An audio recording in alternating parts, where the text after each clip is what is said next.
किसी ने बड़े कमाल की बात कही है कि अपने जीवन को ऊपर वाले को सौंप दो, क्योंकि आप जीवन भर में जो कर सकते हैं उतना तो वो एक पल में कर सकता है। आपके लिए एक छोटी सी कहानी लाए हैं। ये कहानी महाभारत के युद्ध की है। युद्ध के प्रारंभ होने से पहले युद्ध भूमि को तैयार किया जा रहा था। कुरुक्षेत्र की भूमि को समतल बनाया जा रहा था, पेड़ों को हटाया जा रहा था। उस युद्ध भूमि का मुआयना करने के लिए एक दिन पहले निरीक्षण करने के लिए भगवान श्री कृष्ण और उनके मित्र धनुर्धर अर्जुन पहुंचे। वो मुआयना कर रहे थे, देख रहे थे तैयारी किस तरीके से चल रही है। तभी एक चिड़िया उड़ती उड़ती आई और भगवान श्री कृष्ण के पास आकर के बोली कि भगवान, मुझसे क्या गलती हो गई, मेरी दुनिया आपने उजाड़ दी। यहाँ युद्ध भूमि को तैयार किया जा रहा है, पेड़ों को गिराया जा रहा है। एक हाथी ने आकर के मेरा पेड़ गिरा दिया, मेरा घोंसला उस पर था, वो घोंसला गिर के जमीन पर आ गया, उसमें नन्हे नन्हे बच्चे हैं, हमारी जान बचा लीजिए भगवान, अब सब कुछ आपके हवाले है।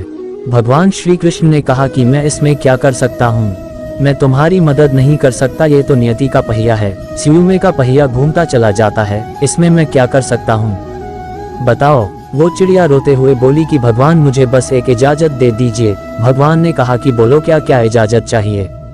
तो उस चिड़िया ने कहा कि भगवान, मैं आप पर विश्वास तो कर सकती हूँ ना। भगवान ने हाँ कर दी। अगले दिन युद्ध शुरू हुआ और युद्ध की शुरुआत से पहले भगवान श्री कृष्ण ने अपने दोस्त अर्जुन से कहा कि मुझे अपना धनुष और एक तीर दे दो, एक बाण दे दो। अर्जुन ने अपना धनुष सौंपने से पहले पूछा कि केशव, आपने तो प्रतिज्ञा ली थी कि आप शस्त्र नहीं उठाएंगे, फिर आपको शस्त्र क्यों उठाना पड़ रहा है, ऐसा क्या हो गया। तो भगवान श्री कृष्ण ने कहा कि तुम सामने वो हाथी देख रहे हो, उस हाथी ने उस चिड़िया का घोंसला गिराया है, उस पेड़ को नष्ट कर दिया जिस पर उस चिड़िया का घोंसला था, मुझे कुछ तो करना पड़ेगा। अर्जुन समझ गया भगवान श्री कृष्ण ने वो धनुष क्यों लिया है।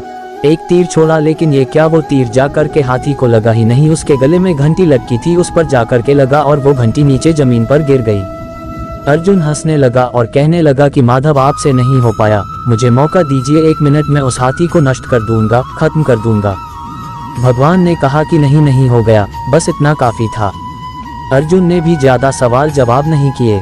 18 दिन तक युद्ध चला और उसके बाद में जब पांडवों की जीत हुई तो एक बार फिर से उस मैदान को साफ किया जा रहा था, क्योंकि काफी युद्ध के बाद में जो नुकसान हुआ था, बहुत सारा सामान गिरा पड़ा था, साफ सफाई चल रही थी।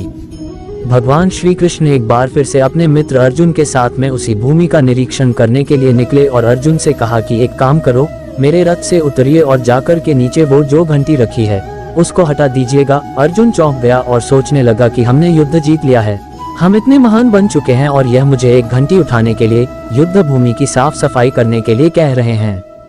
लेकिन अर्जुन जानता था कि भगवान है, कुछ भी कह सकते हैं।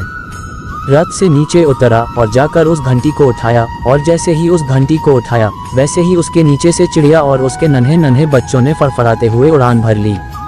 ये देखकर अर्जुन की आंखें नम हो गईं। उस घंटी के नीचे उस चिड़िया का घोंसला था जो मदद मांगने आई थी। 18 दिन के युद्ध में वो चिड़िया और उसके बच्चे सुरक्षित रहे, क्योंकि घंटी वहां पर उनका सुरक्षा कवच बनकर आ चुकी थी। चिड़िया ने शुरुआत में सिर्फ ये कहा था कि क्या भगवान, मैं आप पर विश्वास तो कर सकती हूँ ना, और भगवान ने हाँ भरी थी।